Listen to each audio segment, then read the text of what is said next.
Boa noite, você que está nos assistindo agora. Bom dia ou boa tarde, você que assiste este Sempre um Papo, logo depois que ele for ao ar. Hoje a gente tem a presença, a alegria da presença conosco da Conceição Evaristo, esta belo-horizontina do mundo. Muito boa noite, Conceição, querida.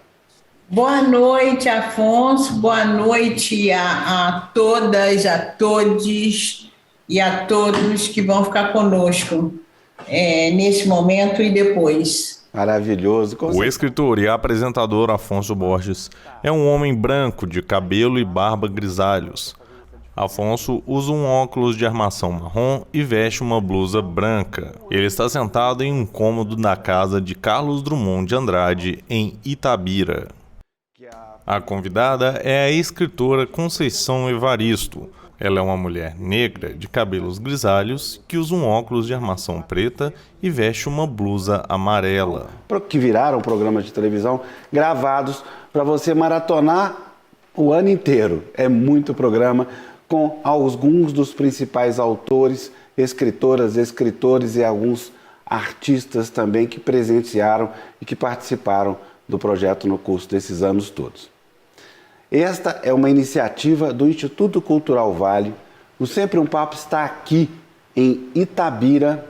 Eu estou, para minha alegria, dentro da casa onde Carlos Drummond de Andrade viveu até os seus 13, 14 anos mais ou menos. E é essa forma que eu inventei de contribuir para a gente quebrar um pouco com essa frieza mesmo, essa dificuldade de se relacionar com as câmeras e as máquinas. Eu decidi sair de Belo Horizonte e vim para cá. E daqui faço para que as pessoas de Itabira entendam que o Sempre um Papo está aqui e é um projeto de Itabira.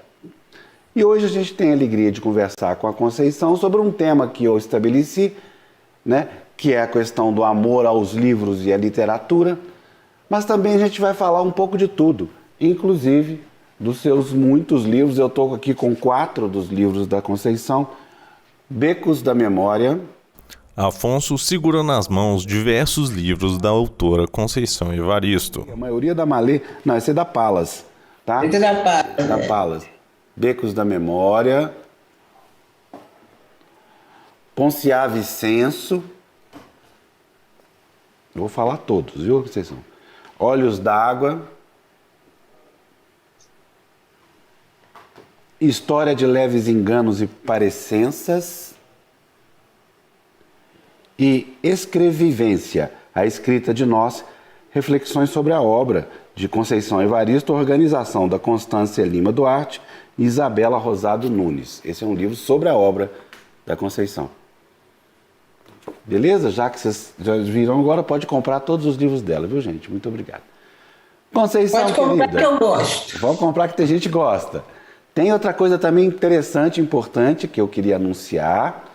Esta live eu vou doar um número de livros que nós compramos da Conceição, diretamente dela. Estão autografados, mas com o seguinte detalhe: só para as pessoas aqui de Itabira. Então, quem quiser entrar aí na live e nos comentários se manifestar, a gente vai doar livro, beleza? Autografado da Conceição. Conceição, então vamos lá para a pergunta básica, a pergunta motora, a pergunta matriz da nossa identidade literária. Fala um pouco, Conceição, do seu amor pelos livros e o amor pela literatura. Pois é, né? Eu tenho dito que o destino da literatura me persegue. E digo isso porque eu considero mesmo que a literatura ela me perseguiu, né? Ela me persegue desde criança e de formas assim bem particulares, bem peculiares mesmo. O fato de eu ter nascido numa família em que a leitura se dá de uma outra forma, né?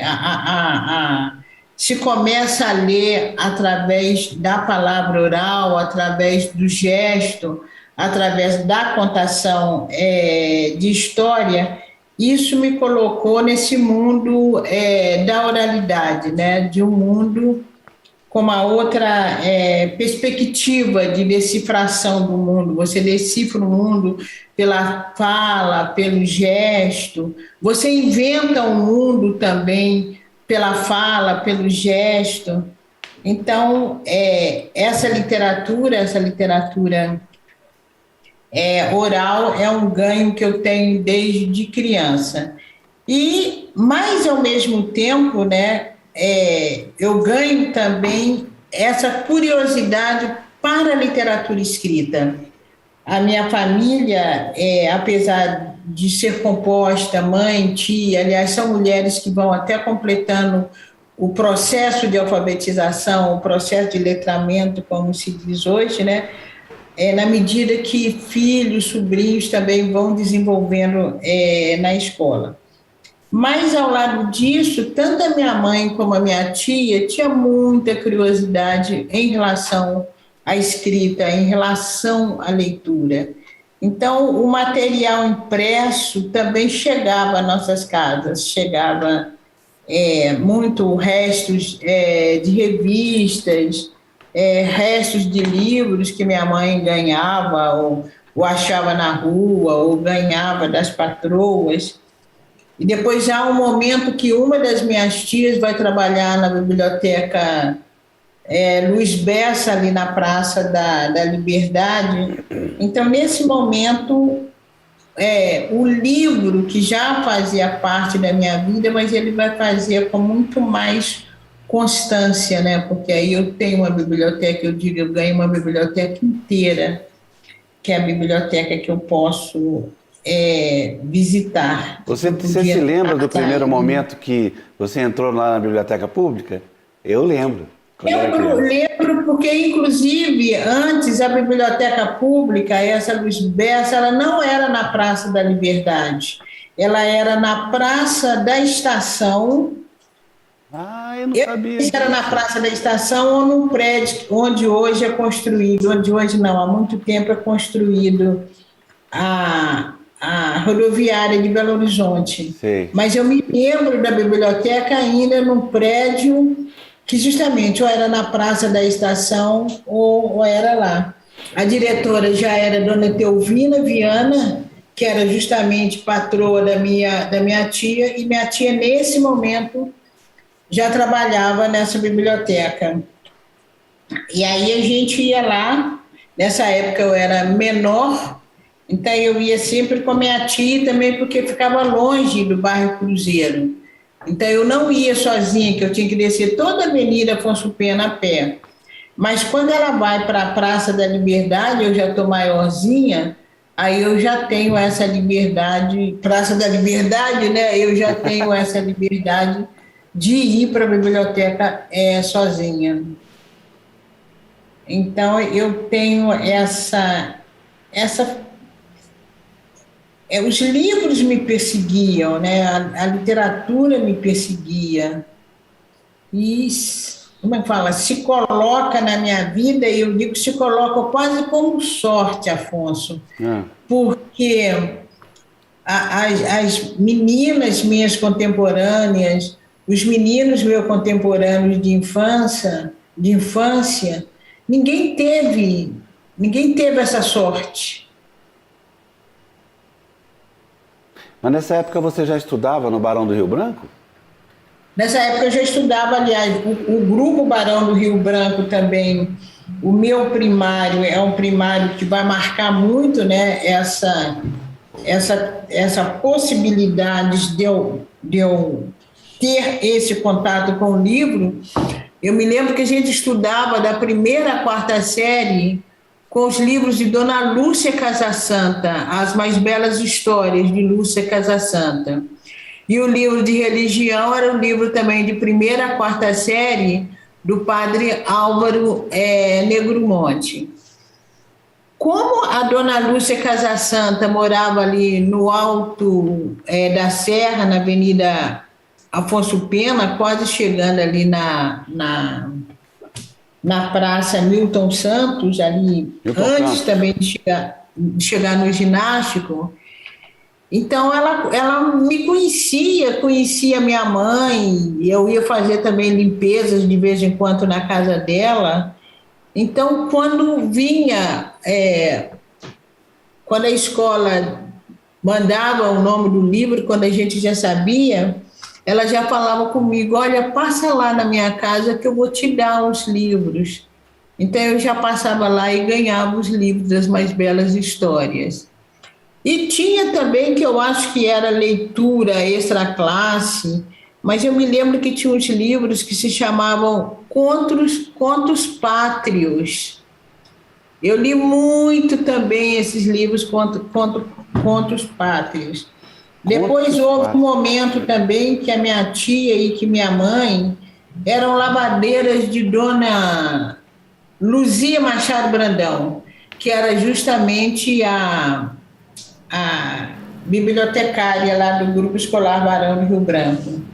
E Dona Luzia também sabia que eu gostava de ler, porque eu gostava muito de ficar na biblioteca da escola. A Dona Luzia também me dava livros.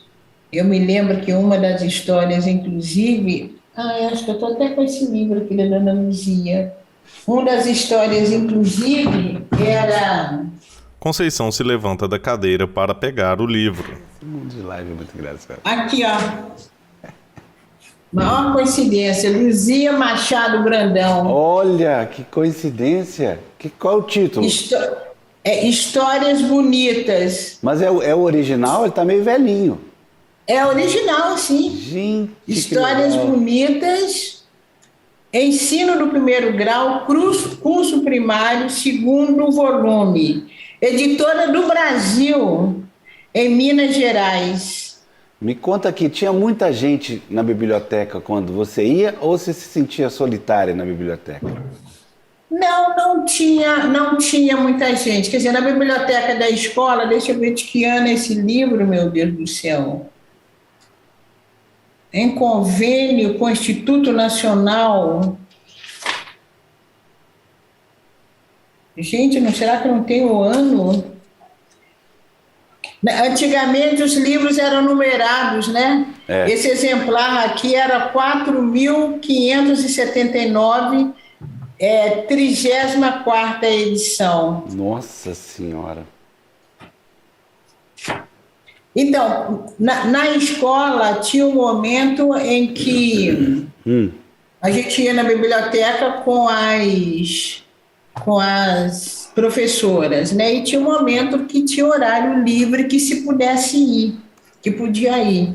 Então eu ia. E Afonso, sabe também outro lugar que eu frequentava a biblioteca? Qual? Ali na Serra tinha o Colégio Sacré-Cœur de Gesio de Marri, na rua Estevão Pinto. Na rua Estevão Pinto. Tá lá até hoje.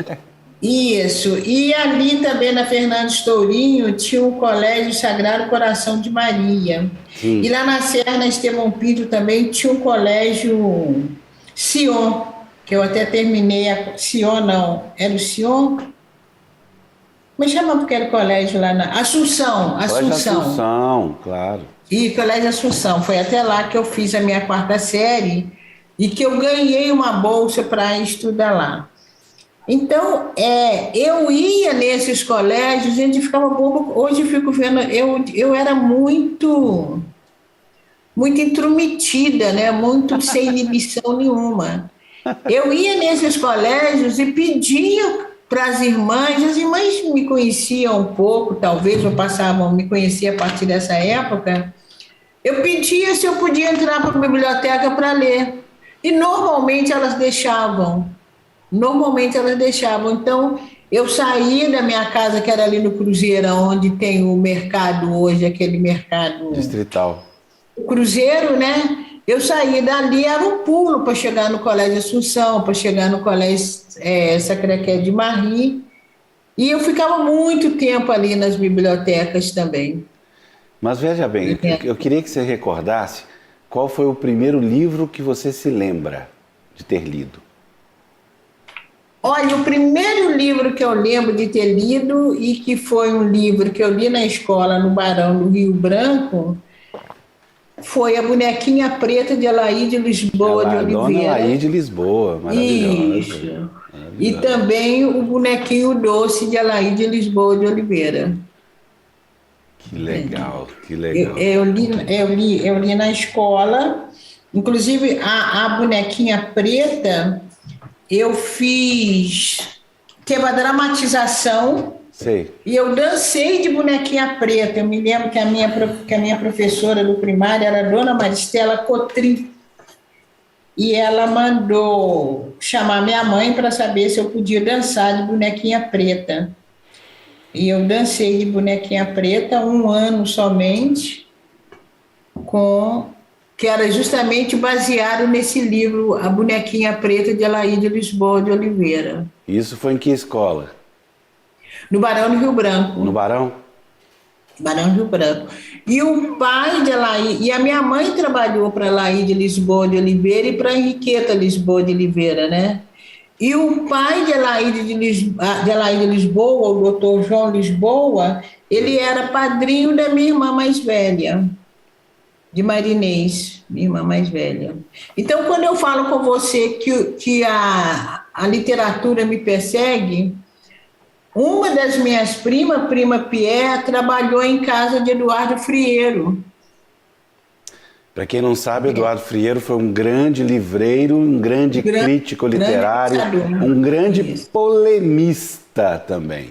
Ia aos jornais, dá a sua opinião. Católico, não é? Ele era católico, né? É, polemista. Eu acho que quando a minha prima trabalhava lá, se não me falha a memória, parece que ele morava ali pro lado do bairro São Lucas, Santa Efigênia, acho que era naquelas imediações ali. O bairro São Lucas é ali pro lado de Santa Efigênia? É. Eu acho que era por ali que ele morava. E a minha mãe também trabalhou para os parentes de Otto Lara Rezende. Mas então todas as pessoas que com seus familiares trabalharam só não eram escritores? Pois é, por isso que eu falo que o destino da literatura me persegue. É muita coincidência, não é? Não é? Então, todos eles davam livros para vocês. Não, porque eu não era nem... Quer dizer, acho que quando minha mãe trabalhou com Otto, com a família de Otto, ela fala muito numa Maria Galeri.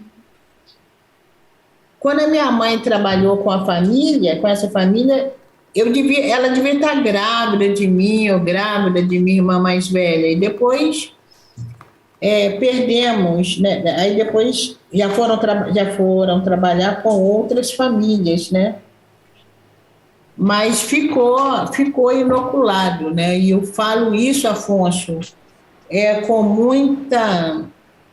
com muita alegria mesmo, eu digo assim no sentido, essa é a minha identidade, a minha formação, o meu histórico, que marca a minha carreira, entende? E por que eu falo isso assim, principalmente quando eu vou em escola pública? Para a gente acabar também com esse imaginário que os escritores, que as escritoras têm que nascer em classes privilegiadas. Entende? As classes populares apresentam também as suas potências em todos os campos da arte, né? Sem dúvida.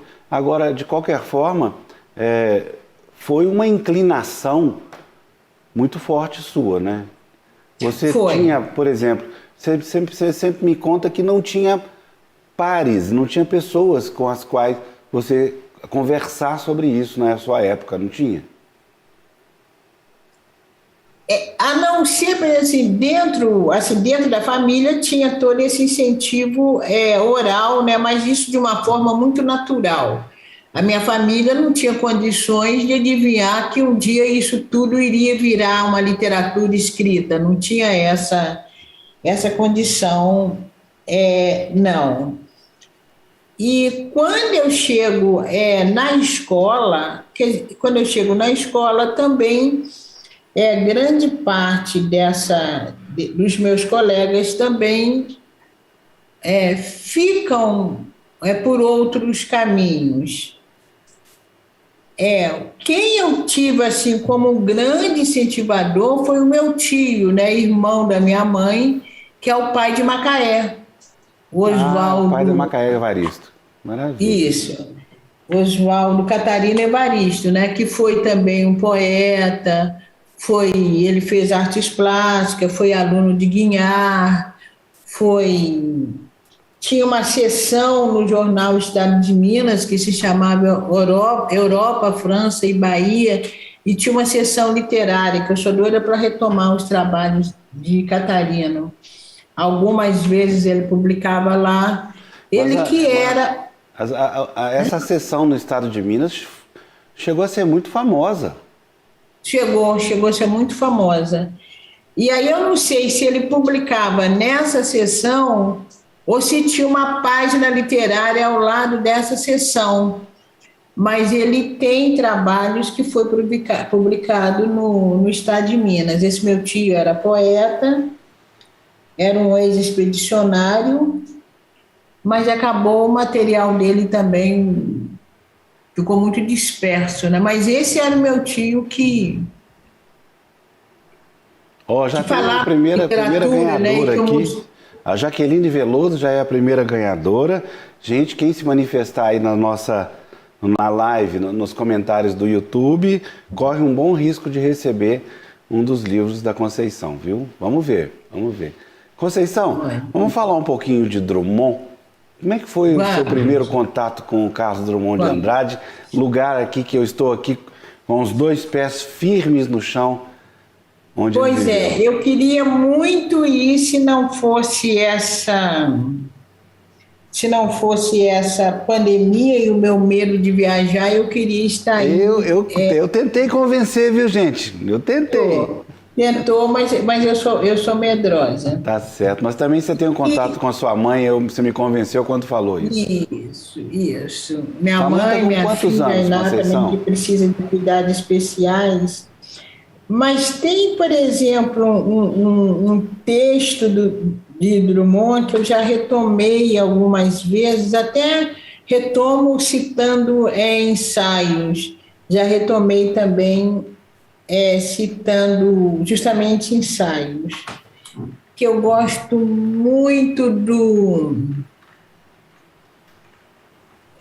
de ler esse verso pelo avesso, que é um verso que ele diz que Itabira, né, um retrato pendurado na parede. É isso mesmo? E como dói. Isso, e como dói.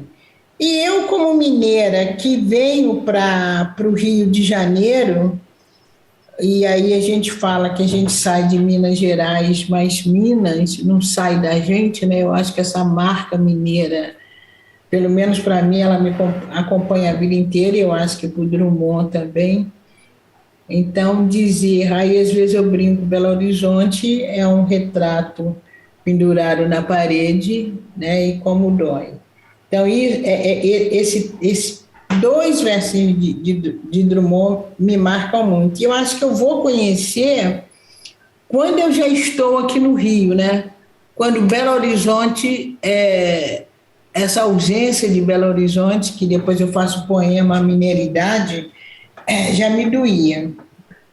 Mas o grande momento mais intenso que eu vou trabalhar, que eu vou recitar e acompanhar a criação de Drummond, não é nem na faculdade, é nas serenatas de Belo Horizonte, junto ao grupo de Valdemar, que você conhece, Valdemar Eusébio, né? Valdemar Eusébio. Que é um poeta, que é um músico também. E nós, despretensiosamente, a gente fazia recital de poemas. Estávamos muito jovens, sem dinheiro para grandes coisas, para farra, se reunia na casa de Gina, onde a irmã de Gina morava, ali na rua Pernambuco, e ali a gente lia os poemas, né? Claro que Drummond estava presente, Vinícius de Moraes, músicas de Milton Nascimento, E aí é que eu vou conhecer Drummond antes de entrar para a faculdade. Depois já vou para o curso de letras na UFRJ e já é uma outra história. E é interessante que Drummond, mesmo morando no Rio, essa marca, né, de mineiridade nos poemas de Drummond não dissipam. Essa ambiência, né, que ele traz para os poemas, que é uma ambiência muito mineira também, né? Essa ambiência rural, essa ambiência da terra, né? Que eu acho que é muito mineira também. Depois eu até gostaria de ler um poema. Pois é, você separou algum poema de Drummond para ler para a gente? Pois é, tem esse aqui que eu gosto muito também. E o que eu fiz? Eu não sei nem se poderia dizer diálogo, né? Não sei se poderia dizer contraponto, mas eu gosto às vezes de pegar um texto de Drummond como mineiro, pegar um texto de Adélia Prado, que eu gosto muito também, pensar no texto deles, mas mudar o rumo da prosa. Ah, eu quero ver. Mudar o rumo da prosa. Conta pra gente, Conceição. Por exemplo, esse poema aqui de Drummond, Antologia. Guardo na boca os sabores da gabiroba e do jambo, cor e fragrância do mato, colhidos no pé. Distintos: araticum, araçá, ananás, bacupari, jatobá, todos reunidos. Congresso verde no mato.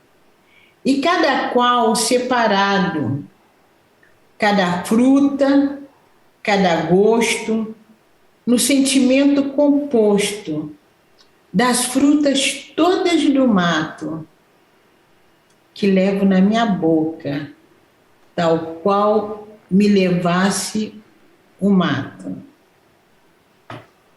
Ora, quem anda para o mato adentro aqui em Minas conhece essas frutas de cor e salteado, né?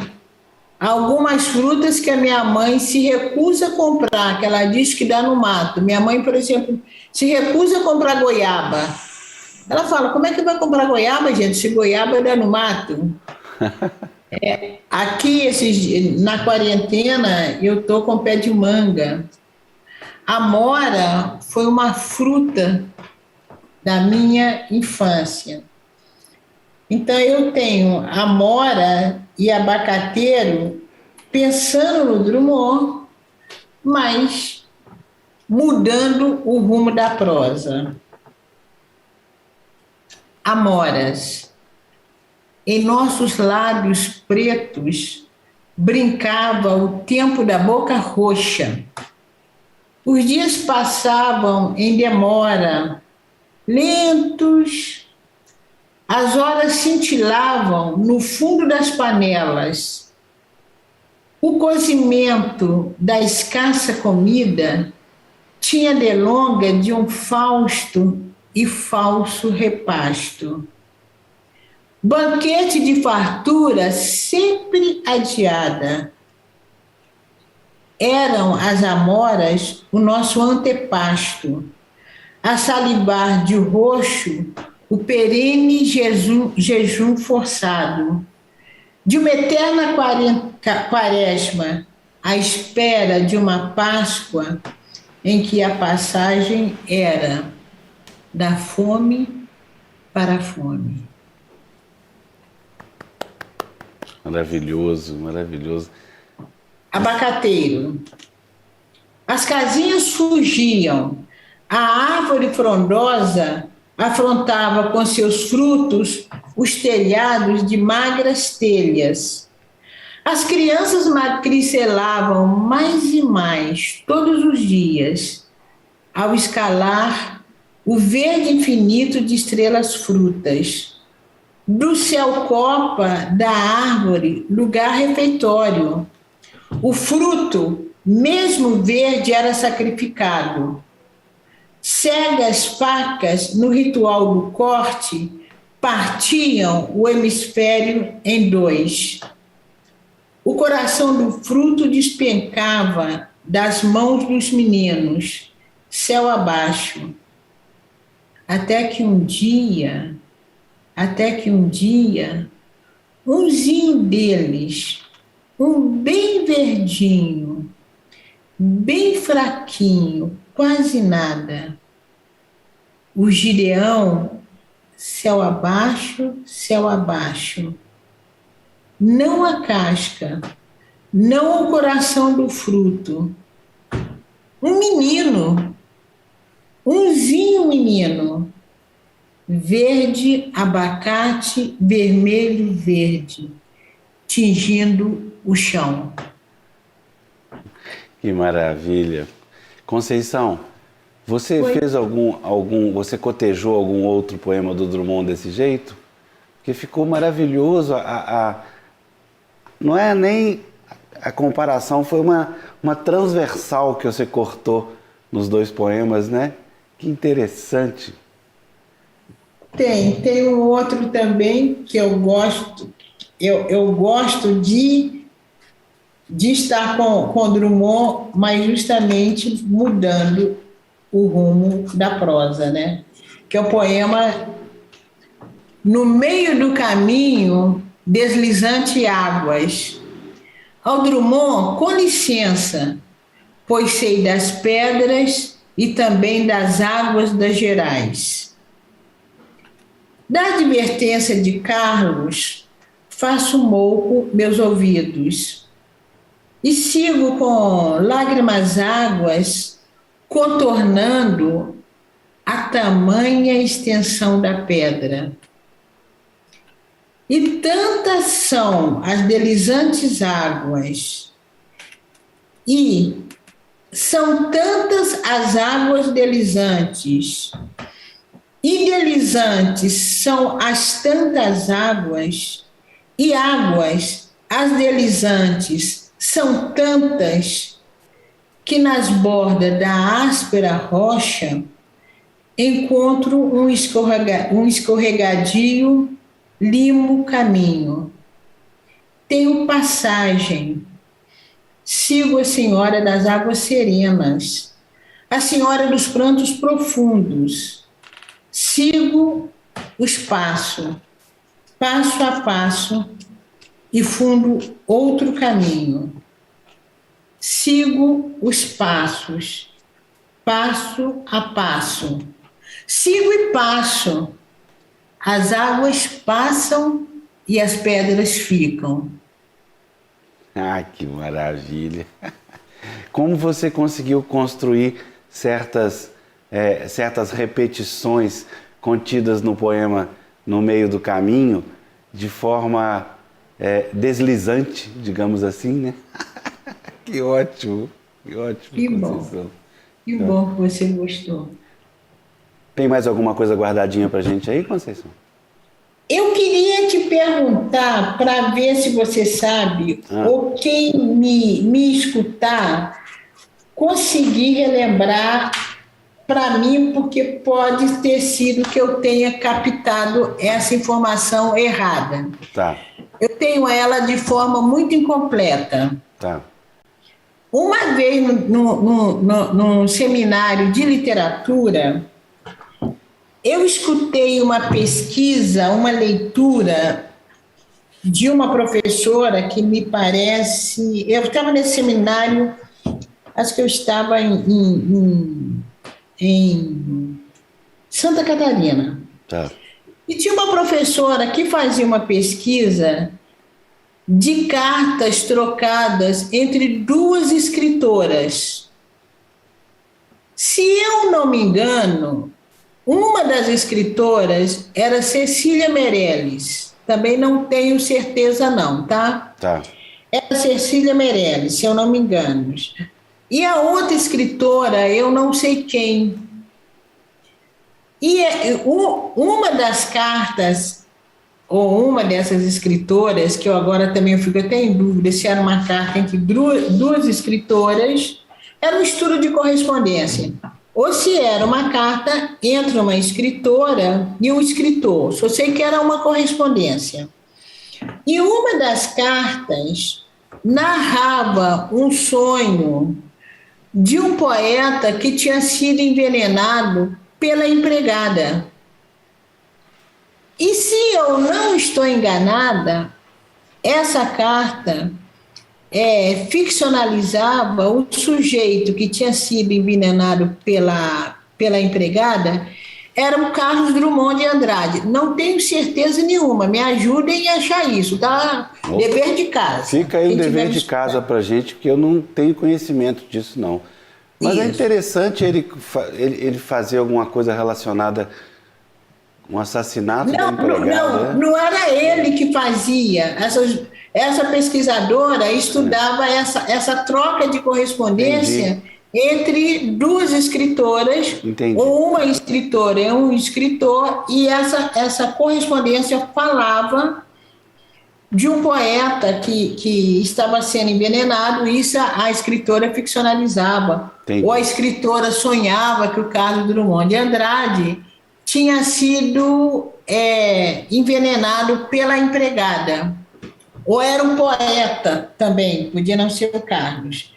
E quando esse poeta morria, ou antes desse poeta morrer, a biblioteca desse poeta morria.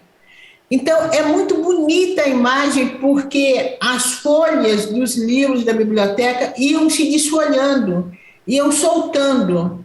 Tá? Então, ao mesmo tempo que tinha esse movimento de morte, né, as folhas caindo, mas era um imaginário muito interessante, porque tudo entrava em ebulição da morte, já que o poeta morria também envenenado pela empregada.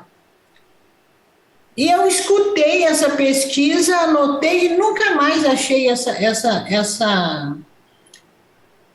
pesquisa. Uai, quem sabe alguém que está nos assistindo aqui sabe. Quem sabe fica de para casa para gente. Fica aí, gente, de para casa de procurar isso. Também, pode ser que a referência não tenha sido Carlos Drummond de Andrade. Eu posso estar enganada e ter achado que é isso. Então, imaginando isso, eu escrevi um poema, ou a partir dessa pesquisa, disso que eu escutei, mas não tenho detalhes, eu criei um poema que se chama A Empregada e o Poeta. Que legal. Na suspeição de que uma empregada envenenaria o poeta, anteciparam as dores dos livros. Folhas mortas despencariam dos troncos. Lombadas folheadas em ouro, tesouro do poeta, que a mesma serviçal, eficiente e justa, cuidava em sua obra. A empregada envenenaria o poeta. Um mofo podre avolumaria de cada letra morta. E a biblioteca, manuseada pela mente assassina, esperaria uma nova edição de um debochado cordel que cantaria a história do poeta e do bife envenenado, trazendo o verso final: o peixe morre pela boca. Todos suspeitariam, condolências antecipadas surgiriam em prosa e verso. Entretanto, suspeição alguma ouviu e leu a história da empregada. Ela jamais envenenaria o poeta. Quando o bife passou quase amargo e cru, foi porque o tempo logrou as tarefas de Raimunda, e não o mal feito da empregada. O tempo dela era gasto às escondidas em leituras do tesouro que não lhe pertencia. No entanto, ela sabia, mesmo antes do poeta, que rima era só rima. E em meio às lacrimejantes cebolas, misturadas às dores apimentadas nos olhos do mundo, Raimunda, entre vassouras, rodos, panelas e pó, desinventava de si as dores inventadas pelo poeta. Que legal! Você construiu uma ficção perfeita, um livro, um romance. Pode sair daí como o Carlinhos Herculano Lopes pegou o poema O Caso do Vestido e transformou num roteiro de filme. Você lembra? Esse seu poema é o roteiro de um filme. Sensacional. Olha que interessante. Olha só. Mas como eu te falei, eu não tenho certeza, eu queria muito retomar essa pesquisa para eu poder me situar. Quem sabe alguém escutou e pode nos socorrer aqui. Ó, gente, voltando a falar, quem se manifestar aí pelos comentários do YouTube, corre o risco de ganhar um livro. Já tem mais 2 pessoas que ganharam aqui, ó. A Letícia está correndo. Você foi no corre o risco, Afonso. Corre o risco. Você foi no corre o risco. Conceição, me diz o que você está fazendo. Como é que você está atravessando esse final de pandemia, se é que é um final? Pois é, agora eu tenho me situado melhor, né? Mas no primeiro momento eu fiquei muito mal mesmo. Os primeiros 4 meses de pandemia, eu quase lavrei o meu atestado de óbito. Mas você estava em Paquetá, né? Porque eu achei que não ia ter jeito, eu achei que o corona ia me pegar, eu descobri que eu era do grupo de risco, eu sabia que eu tinha 70 anos, mas não sabia que eu era idosa. Então, o princípio da pandemia foi muito ruim, eu fiquei de março a outubro do ano passado no Rio de Janeiro, numa quarentena severa. Não saía para ver ninguém, era tudo chegando em casa, supermercado e coisa e tal. Outubro eu resolvi vir para cá, porque é aniversário de minha mãe, aí vim em outubro do ano passado, estou até agora. Tomei as vacinas, a AstraZeneca, demorei a tomar, porque eu fiquei esperando para tomar junto com a minha filha, que é especial, tem 40 anos, então fiquei esperando abrir o programa de vacinação de especiais aqui em Igarapé. Então, recentemente foi que eu tomei a segunda dose e estou numa situação que parece que se tem todo o tempo do mundo, né, Afonso?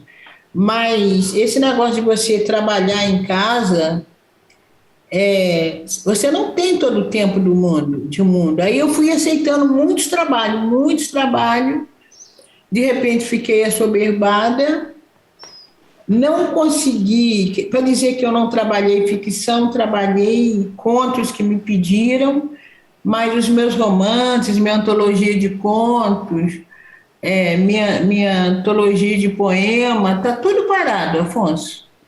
Nossa, então quer dizer que aquele romance que você prometeu entregar para a edição do Fli Araxá do ano passado ainda está parado?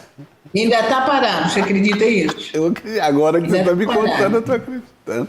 Isso, Flores de Mulungu. A Cristina da Palas, coitadinha, já não aguenta mais. Como é que chama o romance? Tem título? Já tem título o romance? Tem Flores de Mulungu. Legal. E pode falar dele ou não? Posso falar. A começar do título.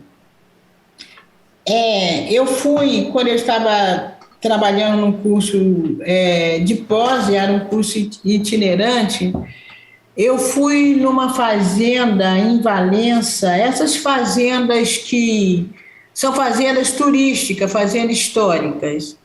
Eu fui Terra nessa do nosso fazenda. Ednei Silvestre, Valença. Hã? Terra do nosso Vale- Ednei Silvestre, Valença. Ah, ele é de lá? Ednei Silvestre é de lá? É. Ah, sabia não, sabia não. Aí eu fui numa fazenda daquelas, que era uma fazenda bem interessante mesmo, era uma fazenda onde chegou, inclusive, a primeira linha de trem de ferro, que foi que o fazendeiro mandou buscar na Inglaterra para ele poder ecoar o produto da fazenda até o centro da cidade de Valença e coisa e tal. E vi tudo que se tinha de se ver na fazenda, a memória da fazenda, e eu fiquei muito curiosa para ver se a fazenda tinha alguma memória relativa à escravização dos africanos e seus descendentes. Não tinha em termos de narrativa, mas a fazenda em si era aquela memória. Aí, num dado momento, eu olho numa janela, tem uma árvore muito bonita que você deve conhecer nas suas andanças. Eu perguntei que árvore era aquela, perguntei para a senhora que é herdeira da fazenda. Ela falou mulungu. Você conhece pé de mulungu? Mulungu não, só quer dizer, posso conhecer de vista, mas assim... Isso, ele dá nessa região de Valença, dá em algumas regiões daqui do Rio, e quem tem mulungu em casa é justamente o pesquisador, jornalista, que escreveu essa obra sobre a escravidão lá de São Paulo, esqueci o nome dele. Laurentino Gomes? Florentino Gomes, ele tem pé de mulungu. Laurentino. Isso, ele tem pé de mulungu em casa, já me convidou até ir lá para ir ver o pé de mulungu. E aí, quando me falaram mulungu, eu falei, esse nome, ele é de origem africana. E aí fui procurar, ele é realmente da língua africana, me parece que é Umbundo, esqueci, Umbundo, mas é das culturas bantas. E o interessante dessa árvore é que ela, num dado momento do ano, todas as folhas dela caem e só ficam as flores. Então, os pássaros vão todos para essas flores. Ela tem azul, cor-de-rosa, vermelha, amarela, azul eu não sei, amarela. E sabe como que essa árvore é chamada a denominação dela popular? Não. Amansa Senhor. Por quê? Porque as folhas, a casca dela tem efeito sedativo. Inclusive é bom para pressão alta. Tá? É bom para pressão alta, provoca sono, você pode tomar, mas se você tomar muito, você dorme. Mas e como é que você desdobrou isso em romance? Então, meu filho, você acha que os africanos eram passivos? Não. O dia que algum deles tiver a oportunidade de dar um chazinho de mulungu para o senhor, só para dar um soninho no senhor, o senhor dorme, eis ali a oportunidade de fugir para os quilombos. Pior? Foge, claro. Então, ele é chamado também Amansa Senhor, sapatinho de judeu, porque eu não sei. Não sei, porque sapatinho de judeu. E tem várias, ele é uma flor, uma árvore que tem várias funções medicinais. Essas pessoas que vendem engarrafada, que vendem plantas, elas têm a casca de mulungu para vender. E aí o romance começa com uma mulher que está completando 107 anos E todos os descendentes dela estão fazendo uma festa, mas ela não quer uma festa. Ela quer reaver todos delas que estão dispersos. Então, essa ideia de diáspora.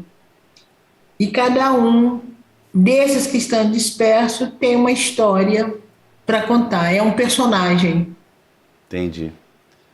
E aí você não vai conseguir terminar esse romance até amanhã, não?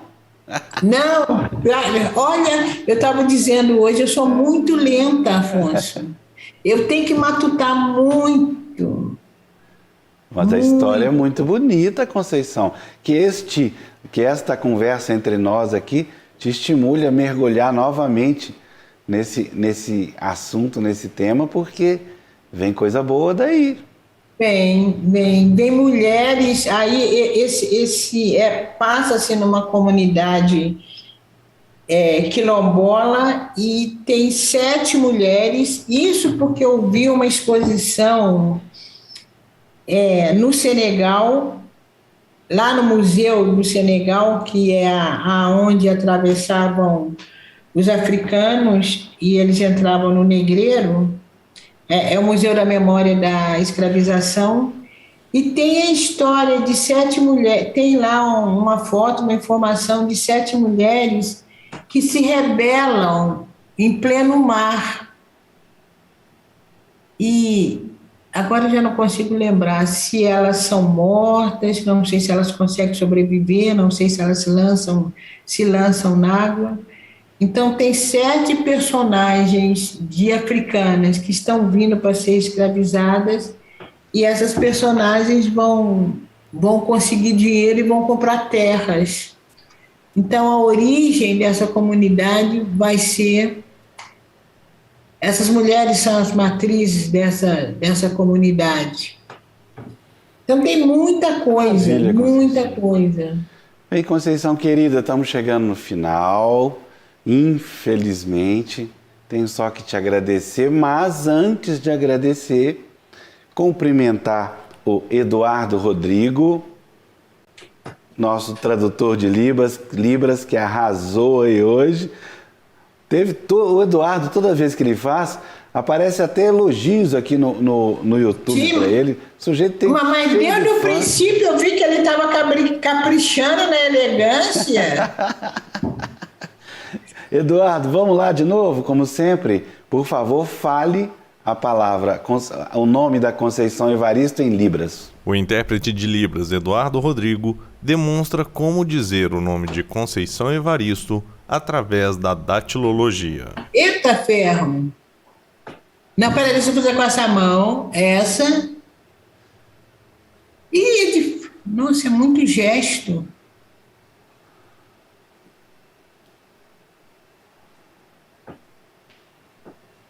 Eita ferro! Evaristo agora.